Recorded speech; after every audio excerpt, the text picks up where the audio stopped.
The exhibition is called Fruits of My Woman, and it's based on a wonderful short story by a Korean author called Han Kang that's called The Fruits of My Woman. And this story has a woman literally transform into a plant. And the exhibition here came about because Alexa asked me to think about doing something in response to Lower Hewood. And Lower Hewood has got the land here, it's got the farming and community projects that are run, it's also got an art collection, and then there's these spaces, the survival library and the barn. And so I wanted to have something that brought these different things together. What it excited me about this place as a curatorial project was not just having a beautiful backdrop, and it's obviously a gorgeous place, but to have these different modes of being and interconnected things that could feed into an exhibition.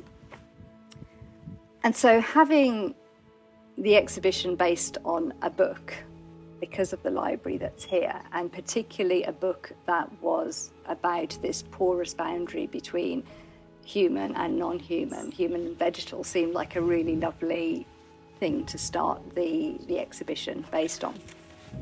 So I've tried to have Lower Hewood not just as a setting for an exhibition, but to be aware that it's a place where already land, art, books, ecological practice and shared inquiry are meeting, and to consider that whilst putting on a show here.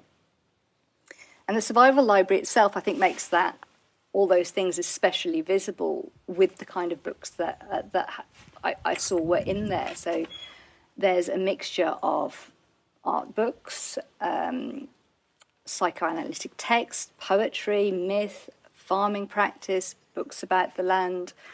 So all these things are already in the library. And again, that's why it seems so fitting to have a book as the starting point. And then in my own research as an artist, I'm really interested in vegetal transformation. And I tend to look at that through alchemical imagery. My background's in psychology, so I'm interested in transformation from a psychological point of view and symbolic point of view. So this story seemed to bring together really nicely my personal interests and some of the things that I could see happening here as well. So I thought I'd like to start by just telling you more about this story. I don't know if any of you have already read it, but if you haven't, I really recommend you do. It's not a particularly long story. It's a strange, beautiful, unsettling story, I think. And you can read it online for free. So I've put in, I hope you will take away one of these exhibition booklets. And in here, it tells you a little bit about the story itself. And it's also got a link to where you can read the story for free online.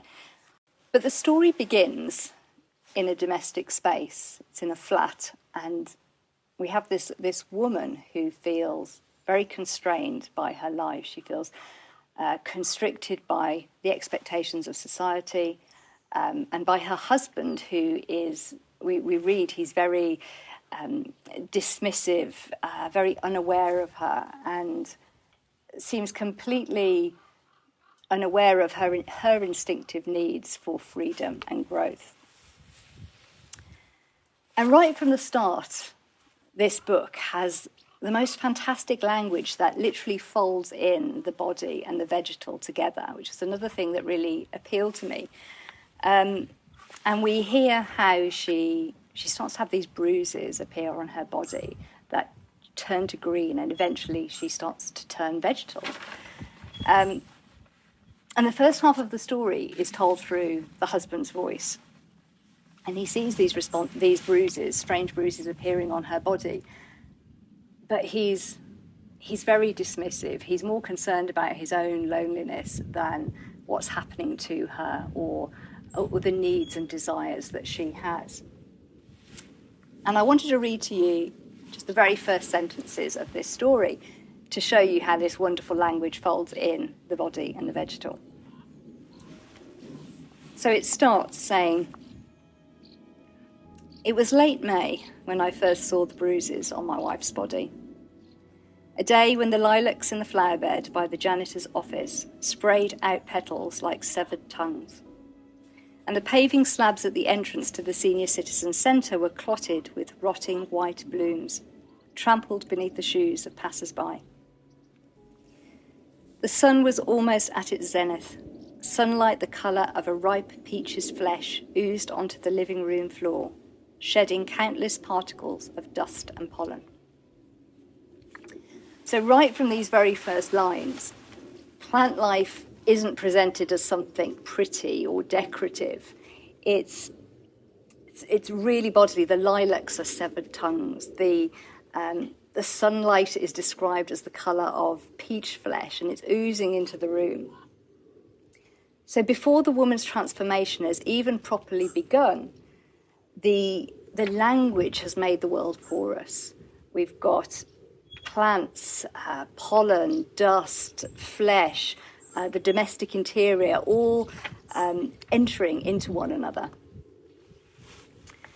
So after these bruises start to appear on her body and she starts to change, she starts to respond differently to the world around her.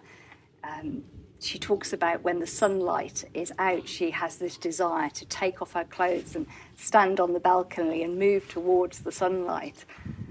And there's this sense that her body is can't contain something that domestic life can't contain, and her body is responding. And earlier in the marriage, we hear how she had this longing for something else. She talks about having wanted to travel to the edge of the world, that she saved her money, and she planned to do this, but instead she put this money into the flat and her marriage. And the husband dismissively says, well, he was aware of this, but he said she gave up her dream so easily that it can't have been important. It can't have been that essential if she just let it go. But the story tells us it's exactly the opposite. What normal speech and body and her life couldn't contain has now had to come back through the body. So what was relinquished is now being brought back through the body. And that really interested me from a psychological point of view, this idea of bodily truth being activated where speech and ordinary life is failing. So the woman's body becomes plant because this other form of being, this other way of living has been suppressed for far too long. And as the story develops, this transformation becomes more and more obvious. So her body greens and darkens, her face changes, and her speech fades, and she becomes more and more unreadable and unrecognizable to her husband. And there's one piece in the exhibition that I pulled out particularly because it spoke to that image to me. There's a piece by Marlene Dumas called Faceless, and you see in that work it's a naked body kneeling, and she's got her face covered. And so there's this sense of unreadability and exposure happening at the same time. And then there's this extraordinary moment where he encounters her on the balcony. So he comes back from work and he calls out and she doesn't respond. And he goes out onto the veranda and there she is, and she's completely altered. She's completely green, and she's standing there and she's kneeling there. She's unable to stand or walk. And I want to read out this. This is the other section I wanted to read out, and it's slightly longer, but it's a very powerful moment. So I thought I'd read this section for you. My wife was kneeling down, facing the grill that stretched across the balcony window, her two arms raised as though she were cheering. Her entire body was dark green. Her formerly shadowed face now gleamed like a glossy evergreen leaf. Her dried radish leaf hair was as lustrous as the stems of wild herbs. Her two eyes glittered pale in her green face. Turning to face me as I shrank back, she shifted as though to get up, but instead spasms flinched uselessly up and down her legs. She seemed unable either to stand or walk. Her pliant waist talked painfully. Her atrophied tongue swayed like a water plant between her deep blue lips. Already there was no sign of her teeth. A single cry, little more than a moan, escaped from between those puckering, pale-flecked lips. Water. As soon as I splashed it onto my wife's chest, her entire body underwent a quivering revival, like the leaf of a huge plant. I went back and refilled the wash bowl, returning to pour it over my wife's head. Her hair sprang up as though some invisible weight had been compressing it. I watched her glittering green body bloom afresh with my baptism. I felt dizzy.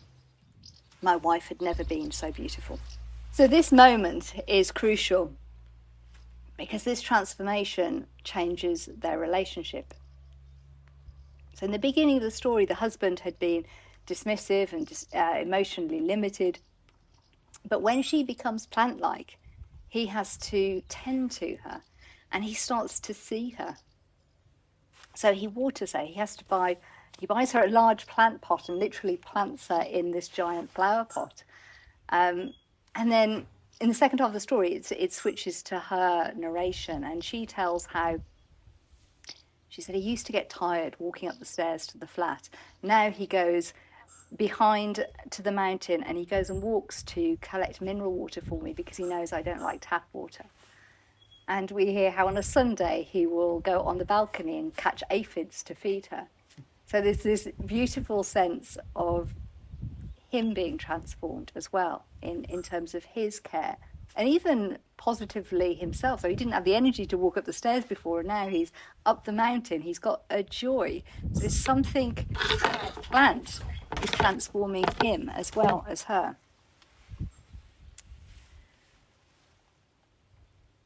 And that's why I think the story, and subsequently the exhibition as well, is not only about transformation as a form of resistance and escape, although I think those are two important threads. It's also about relation. So plant life offers us a different mode of relation, one based on interdependence, care, and attention. And that felt especially, look, I'm being tended here, thank you. That felt especially right here at Lower Hewood, where the farm care is already there and organised around growing, tending, ecological and community practice. And then there's one other thread I wanted to draw out of the story that I tried to consider in the exhibition as well, and that's of altered perception. So the woman's transformation gives her a deeper mode of perception, an altered mode of perception. We start to hear how she describes seeing and sensing and hearing everything at once. Other people, the environment, the kettle in the flat above, the plants outside. There's the sense of everything being connected and everything being sensed at once.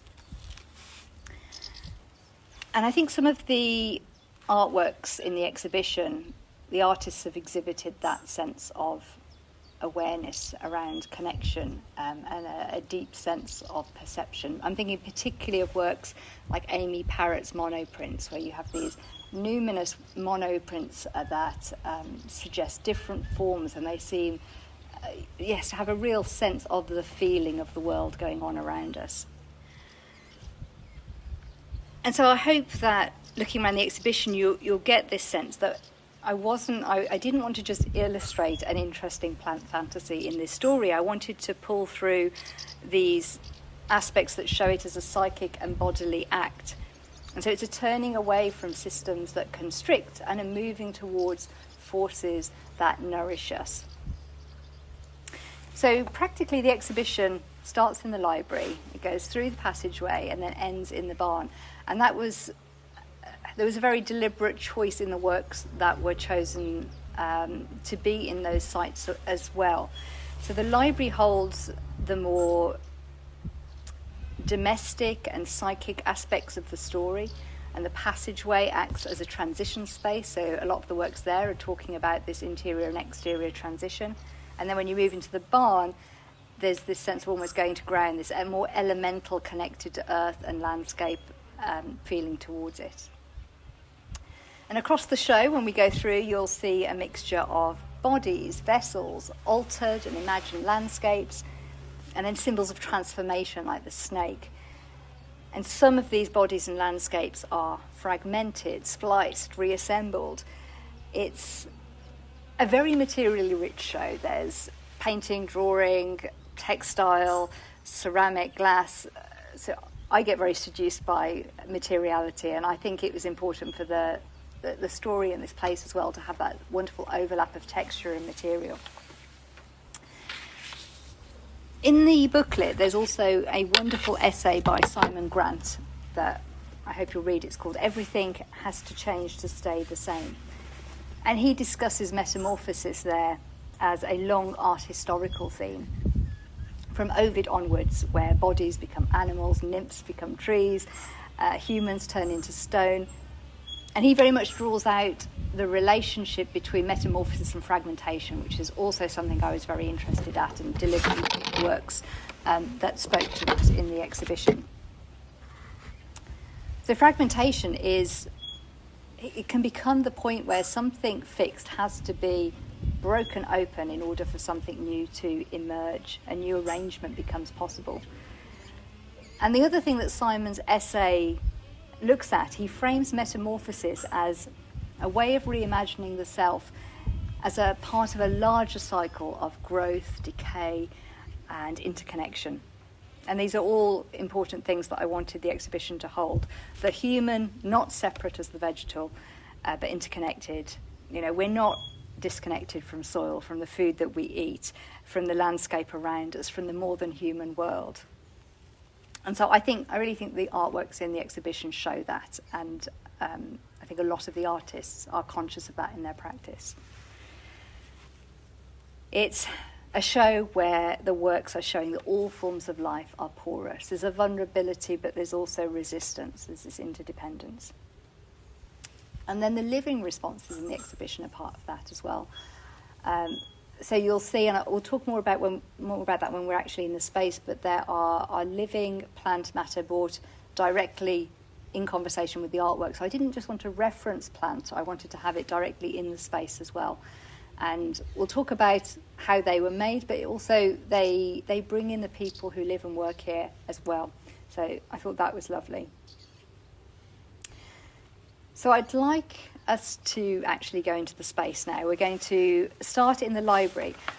And where there's quite a large group, so it might involve some moving around, swapping places, finding space in there, but do feel free to go back again later, especially as we go through the passageway. That will be a little bit tricky, but so I'll talk about things in clusters and then we can move on through. But yes, if you'd like to join me to head over to the library now, that would be great.